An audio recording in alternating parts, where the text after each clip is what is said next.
Welcome back to That's It. I want to talk about Sudiksha Konanki, a Pittsburgh 20-year-old student gone missing last Thursday, March 6th, by the beach. Okay, she was staying at a resort of Rio. I wrote the name down. Sorry, you guys. Riu Republica, with along with her five college students as well. So it was spring break. She was at the Puna Cana, Dominican Republic, at a resort, and she's been missing. She's been missing. It's almost going to be a week because she was missing last Thursday, and tomorrow's Friday. It's been a week. A lot of investigators are scrambling, trying to find her in the ocean, trying to find her body where she's at. And I'm going to be quite honest with you. It's not looking good. It's not looking good. I don't believe they're going to find her body there. I have my theories of what may happen to her, but I'm going to tell you step by step what happened and timeline and give you my perspective of this. So briefly, like I said, she was at away for spring break with five of her college students. She went to Puna Cana and Dominican Republic. They went to a club, met two gentlemen, came back to the resort with the gentlemen, and then there's footage of that, which I'm going to share with you, of the footage. This is the wrong one. Okay. It's kind of blurry, but I'm going to show you the footage. Now, she's with a 20-year-old college student, Joshua, from Iowa, and he was the last person to see her, and she was the last person to see him because at 4:15 in the morning, the rest of the group left the beach and went back to the resort, and the only two stayed at the beach. So I'm going to show you right now.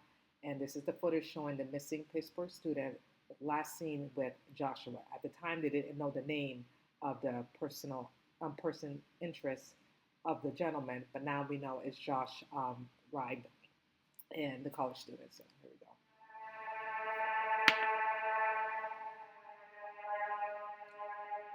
Now you're going to see the circle, that's Konanki, and that's the gentleman, Joshua. Okay. Now, I'm going to show you another footage of them leaving the resort, heading to the beach.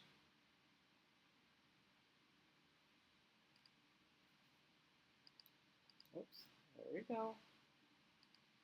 Oops, come on, sorry. I got to double click, there we go. There we go. Surveillance video shows missing University of Pittsburgh student Sudiksha Konanki leaving a Puna Cana hotel lobby with a group of friends at approximately 4:15 a.m. on March 6th, a source close to the investigation told CNN. CNN previously verified a screen grab from different surveillance footage showing the friends walking around the hotel property around the same time. Konanki was reported missing later that day after she failed to return from the beach. Authorities tell CNN they are investigating her disappearance. The friend group and hotel staff are being questioned, and officials are reviewing additional camera footage. There's also a search party of over 300 people looking for Konanki. Okay. So Konanki went to the beach, like you heard, and she was the only person that stayed. Now, I know I may get flack for this or get some backlash, but those five friends of hers, they were not her friends. Because how can you leave your friend behind with a random stranger? Like I just don't understand that. Like, this is 2025. People are just too trustworthy here. Don't you know that people are just not who they say they are, or people are just like crazy? Like, I just don't understand why her friends will let her stay at a beach with a random college student that they just met at a bar. Make it make sense. Like, that's not her friends. I'm sorry, her friends, she should take some accountability. Because why would you do that? Why would you leave your friend behind with a random stranger? It's like the Marines. It's like the Army. You don't leave anyone behind. It's like if you go to a club or anywhere with your girlfriend, you don't leave them behind. If you go out with your friends, your girlfriends, you come back with your girlfriend. Point blank, period.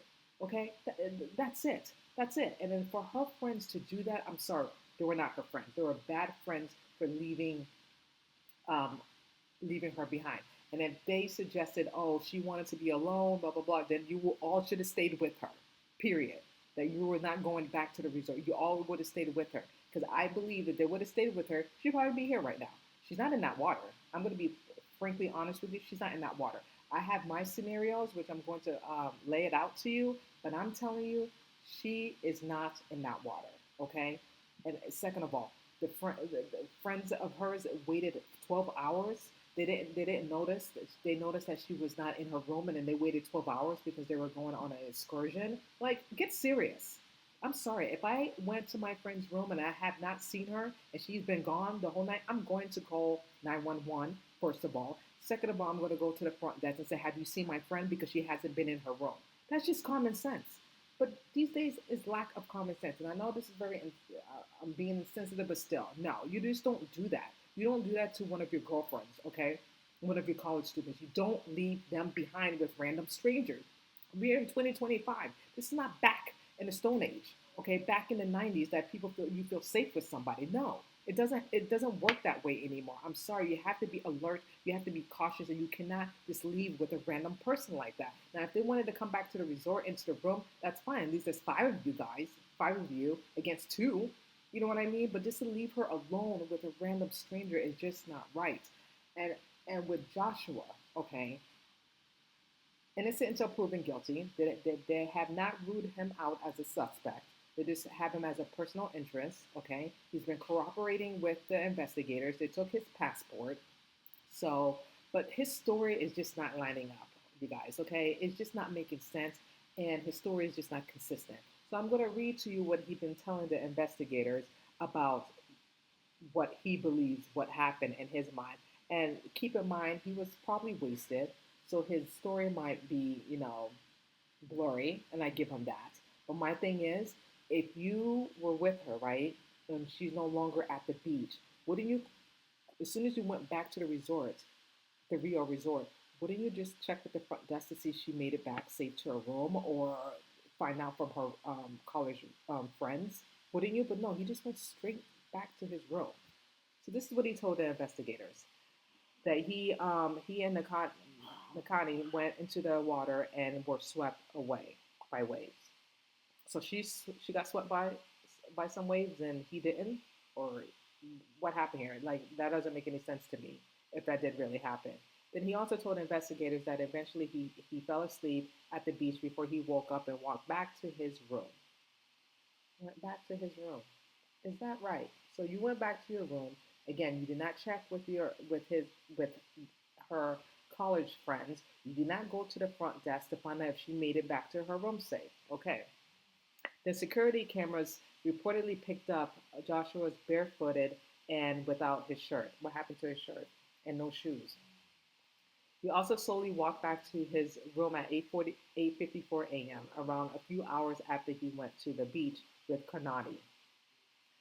A source with knowledge of the investigation says that Konanki friends left the hotel for an excursion in the morning and then returned at 4 p.m. 12 hours. You try to tell me you did not check your friend to see if she got to the room safe? You went to an excursion for 12, and then you realized she was not in her room. Then you called 911. You call authorities. Does that make sense? I'm sorry.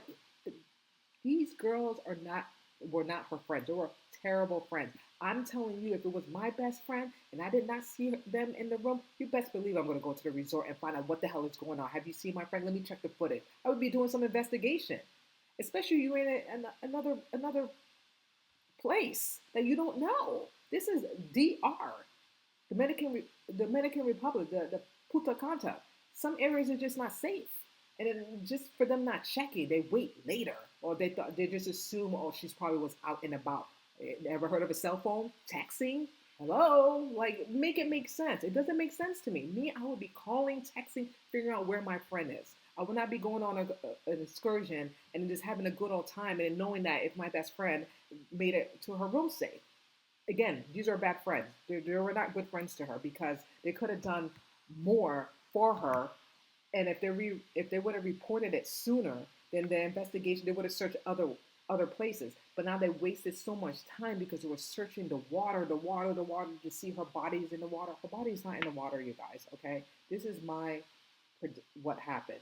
My prediction. Okay, he probably got drunk, Joshua, so wasted that they went to the water and then she got swept away. That's a possibility. I don't know if she was drinking at that night or that morning because it was 4:15 in the morning. I'm not sure. Okay. Two, he got so drunk and wasted he passed out on the beach. Someone noticed her at the beach, took her for sex trafficking. Okay.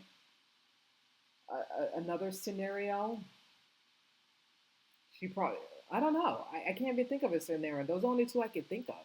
He probably murdered her. Okay. He probably, someone took her or she accidentally drowned. Those are the three scenarios I have. But none of his story is consistent. None of it makes sense to me. And it's a lot of holes and a lot of red flags. And again, it just reminds me of this case of Natalie Hollowell. Anyone don't remember, she was a girl, 18-year-old American high school graduated from Mountain Brook, Alabama, was disappeared from the Caribbean island of Aruba on May 30th, 2005. Her body was never found. Never found. They were saying that there was a suspect, a prime suspect, who may what you call it, may had something to do with her disappearance. That's what I was trying to get at. But her body has not been found since. And this was in 2005, May 30th. So it's just like deja vu, same thing with this case. And the parents are just upset, freaking out, trying to find. They want the investigation to do more search. But I'm telling you, stop with the search with the water because she's no longer in that ocean. Okay, now you have to do some ransom or figure out who took her or who sex trafficked her. Now, if they sex traffic her, or if she got taken, it may be hard to find her. It may be hard to locate her. Okay, because again, she was missing. She's missing. She was missing last Thursday. Today is Thursday. Okay, 1 week. So the investigators are wasting time, and she could be long gone. She could be dead, long gone. I don't know. I hope and pray that they find her alive for the sake of their parents, because their parents are going crazy. They want the investigation to keep going. But it seemed like the law enforcement in Dominican Republic, they wanted to say it's an accidental drowning, because you know why? They don't want to go deep. My theory is because Dominican Republic is a tourist, is a resort. A lot of people tour there, and then they don't want to say, well, this girl may possibly been sex trafficking, may be taken, and then that will give pushback to a lot of tourists not to go visit, feeling that they might not be safe because it's all about the ching ching money. You feel me? It's all about the money. Okay, so then they just want to wrap this up because if it's a suicide or she accidentally drowned, case closed, done. But the father's saying, no, we're going to keep going and try to do our investigation. Now, what really, really interests me of this detective, and I wrote his name down. Forgive me, yes, I wrote his name down. Manuel Gomes. Okay, he is an investigator. He believed that it was foul play. Okay, even though there was no blood, there was no indicating there was like a struggle or anything. But Emmanuel Gomes had his theory that this girl may have been taken and may have been sex trafficking. Okay. He also said that, like I said, it's a possibility that she drowned. It's a possibility, but I'm going to go with my gut. Very slim. I believe what they should do, keep investigating Josh, because he was the last person to see her. Okay, I feel like he knows more than he's telling, even though he's cooperating. But he is a personal interest, and he's the last person to see her. And I know that he's innocent until proven guilty. But I'm glad I took his passport. They need to bring him back to the state and investigate and interrogate this young boy, because he probably knows more than he's saying. Okay, that's what I believe. He knows more than he's saying because he's the last person to see her, and there's surveillance saying that. You can see it. You can see it. And anyone don't know who's Natalie or how well this is her. This is the young 18-year-old who was missing. Never found her body. Rest in peace. Okay, she's dead. She's dead because they never found her body. Okay, and this is the last, and this is Joshua, okay, the last surveillance video that she was seen by him. So yeah, they should question him. They should question him because he probably know more. Now, like I said, he probably had too much to drink. His memory might be fuzzy and things like that. Maybe that's why he got his story mixed up. But you know what? They need to go deep on him and put some pressure on him, okay? And not stop this investigation because this is not, I believe this is not drowning. She did not drown. I'm going with my gut. She did not drown. Unless they found her body, she's still out there, hopefully. Hopefully alive and well. They should do some ransom. They should do a GoFundMe and raise some money. And maybe whoever took her may return her. Because you know, when you take someone, there's always money involved because they see a young girl, think an American, think they have money and rich, whatever. People will pay. So this is what Emmanuel said in his perspective, and I want you guys to listen to it because I feel like he's on the ball here. So I'm gonna let you listen, and here we go by this reporter. Let's see. Okay. In the search for missing University of Pittsburgh student Sudiksha Konanki. It's been 1 week now since she vanished while on spring break in Puna Cana with friends. The hometown sheriff of the missing University of Pittsburgh student named a person of interest in her case, reportedly 22-year-old Joshua Riibe He's actually from 24. Iowa. The Loudoun County Sheriff's Office says, quote, this is not at this time a criminal investigation, so to be clear, he is not a suspect. It's our understanding that he is a U.S. citizen who was vacationing in Puna Cana, not part of the group traveling with the missing person. But they stayed at the same resort. Riibe gave conflicting statements following Konanki's disappearance, first saying that the two were alone on the beach, threw up from the rough surf, asked if Konanki was okay, then went back to shore. In another version, he allegedly said he felt sick and left the water, but saw Konanki in the water before he passed out. He then allegedly told authorities that he saw the missing Pitt student walking along the shore before he passed out on the sand. Bottom line is, this guy might have been the last person to see. Not might. He was. He was the last person to see her, okay, at the beach. Her alive. So what really happened to Sudiksha Konanki? Let's bring back in private investigator Manuel Gomez, who's been following the case from its start, and want to welcome in celebrity attorney John Phillips. Manuel, let me begin with you, please. Multiple days you're looking at this, learning more information incrementally. Where are your thoughts today about her? Well, my thoughts are, unfortunately, Julie, is that this case is going to now, in the next about 5 or 6 days, going to stop.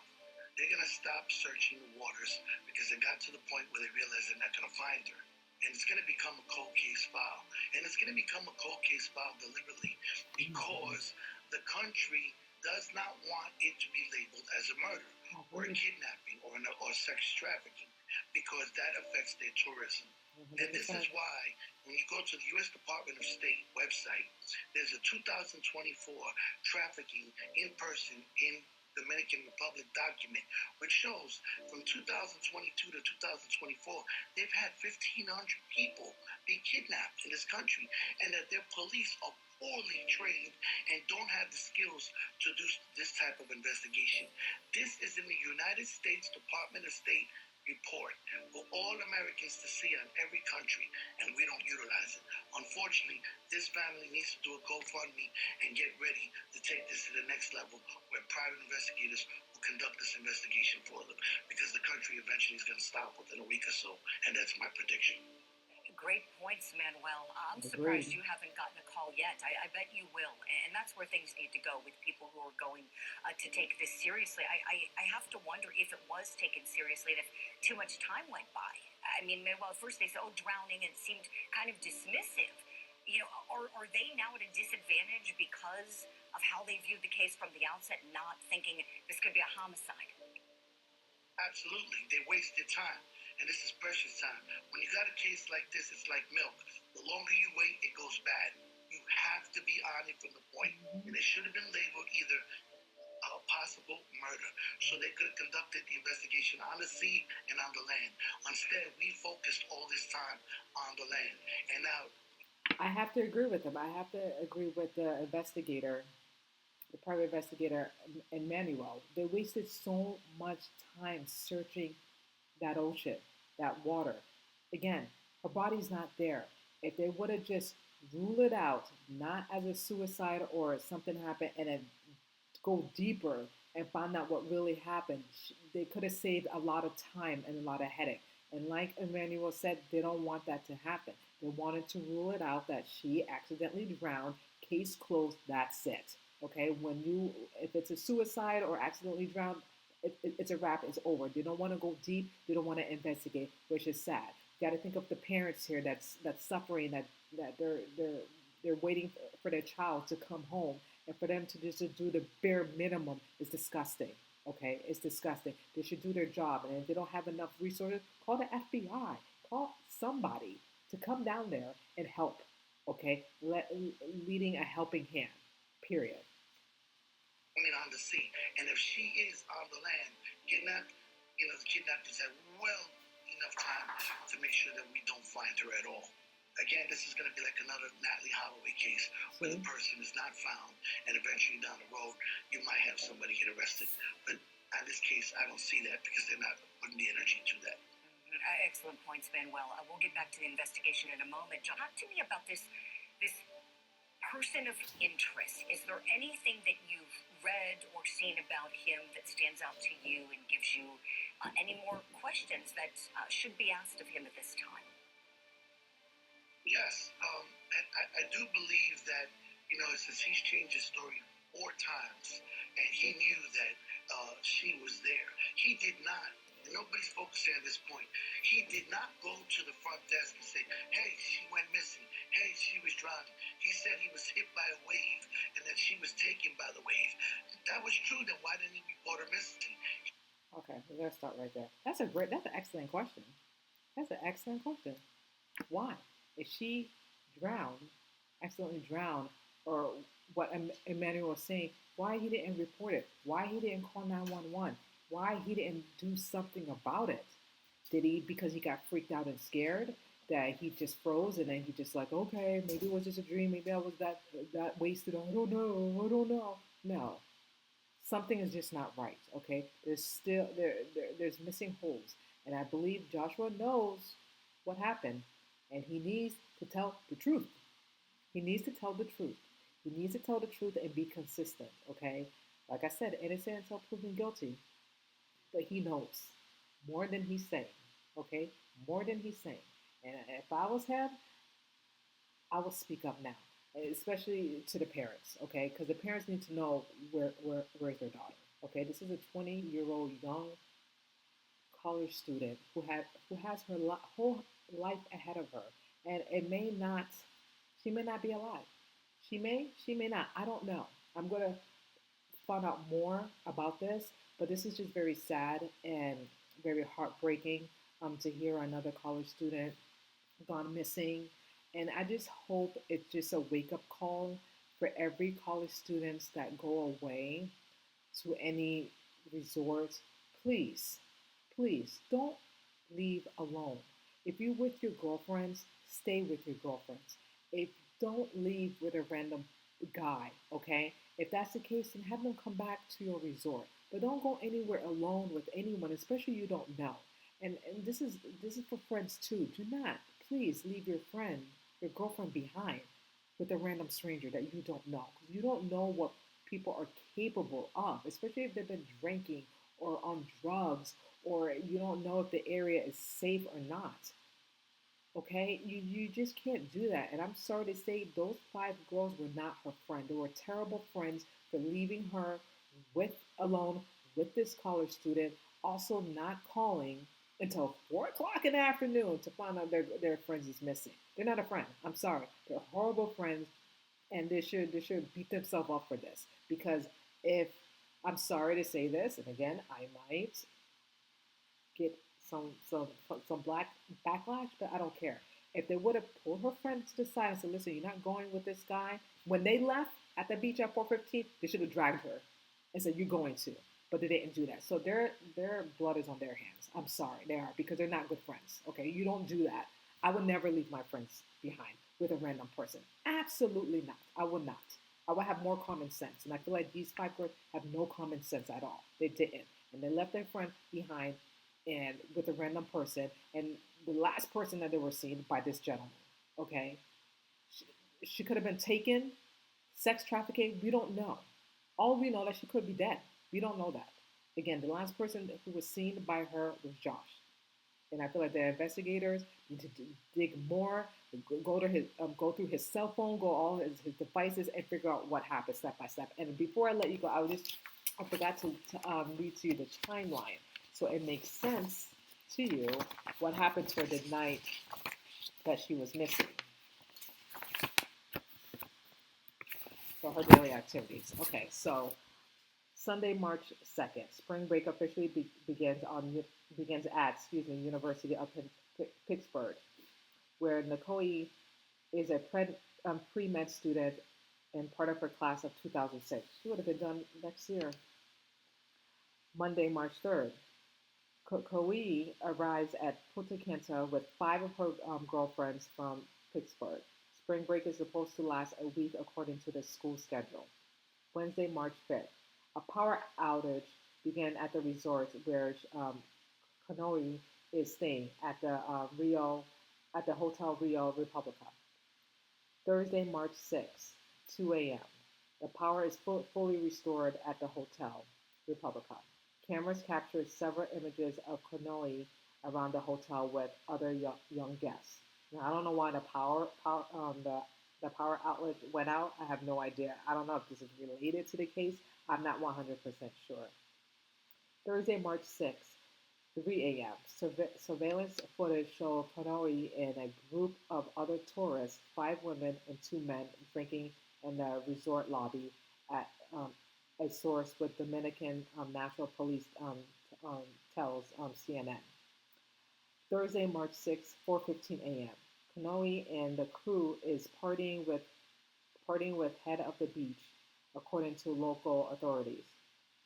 March 6th, 4:17 a.m. The resort camera captured what might be the last recording image of her as she headed to the beach with the others, and the hotel company said in a statement. So I believe that the hotel they were staying at the resort, the beach was right there. So it was very, relatively close. Thursday, March 6th, 4:50 a.m. Konoi is seen for the last time before her disappearance, according to the Dominican Civil Defense, a missing person poster that described her as 5 feet 3 inches tall with black hair and brown eyes. She was wearing a brown bikini, a big round earrings, a metal designer ankle, a metal designer what is it, ankle right on her right leg, yellow and steel bracelet on her right wrist, and multicolored um, beads bracelet on her left wrist. Excuse me. March 6th, before sunrise, police say surveillance cameras capture 5 women and 1 man leaving the beach. Konoi apparently stayed with the man, and with the man because I guess they didn't know who the guy was. That's the young college student, Joshua. Thursday, March 6th, sometime in the morning, surveillance video shows that the man Koi apparently stayed with leaving the beach without her. Like I told you in the beginning, he left with no sandals, barefoot, and no shirt. Thursday, March 6th, sometime in the evening, the sheriff office in Virginia, where Konoi family lives, says they were contacted about the disappearance. The sheriff office immediately follow up with the federal law, the U.S. Department of State, and authorities in the Dominican Republic. March 9th, Konoi's father calls for authorities to pivot from the assumption that she drowned and consider multiple options like kidnapping or abduction. I agree. If you can't find her by now in the water, stop the search and continue to figure out other investigations. And I agree with her father, that she could have been kidnapped or abducted. And they're wasting so much time. And this tomorrow is going to be a week since she's been missing. Monday, March 10th. Dominican National Police authorities announced they will re-interview those who were around Konanki before her disappearance. And this was Tuesday, this past Tuesday, March 11th. Authorities identified Joshua Riibe, a student at St. Cloud State University in Minnesota, as a person of interest in Konanki's disappearance. He is not considered a suspect. And I don't know what else to say. I'm going to be praying for Konanki to hopefully. I pray that she comes back. Not hopefully. I pray that she comes back. I'm praying for her parents, because I can't imagine what the parents is going through. That their 20-year-old baby girl is missing, taken, just scared out of her wits that she may not see her parents again or her friends. I just pray that they will find her safely. I just pray that it's not another case of Natalee Hollowell, because so her parents have unresolved answers in regards to her daughter's death back in 2005. I just pray that history don't repeat itself, and this doesn't happen to this family. And again, I'm going to be praying for them that they will find her. And I just pray that this guy, Joshua, just be honest and come clean and just tell the truth and tell everything that he knows. If he didn't do anything wrong, then he should just be honest and truthful and tell the authorities, the investigator, what he remembers and what he knows. Because again, they're wasting so much time. It's so crucial. If she was sex trafficking, she can be bounced and moved around, you guys. Or she's probably still in, Dominican Republic. I don't know. Dominican Republic is very big. I've never been there before. She may not be in Punta Cana anymore. She could be moved somewhere else. I'm not sure. But what I do know is that the power of prayer, the power of God, all things are possible. So I'm going to be praying for her to come back home safely, and the family, the parents as well. And I definitely will keep you updated in regards to this. It's just very scary. And it is very sad that this young girl was just enjoying her spring break with her friends, and then this thing happened. It's just very sad. And then we all have to, be, what I'm trying to say. Like, when you go away, you have to be mindful. You have to pay attention with your surroundings. You can't just leave with random men out there, because they're not, I'm sorry, men are just thinking about one thing, trying to get a girl drunk and just to have a good time. And if the other person's not, anticipated back, things can get messy, things can go wrong. I'm not saying that what happened in that case, but you just never know. I'm just thinking like the scenarios. And again, don't ever leave your friends behind with a random person. You leave together, you stay together. Okay, if that makes sense. Just don't leave them behind. And if they're very persistent and they want to stay, then you stay. That's how it goes. You don't leave your fellow girlfriends or college students behind with a random stranger. This is 2025. We all need to wake up and be safe and be responsible and have some common sense. That's all I'm going to say about that. Thank you so much for watching. That's it with Cheryl, and I will see you guys next time. Take care.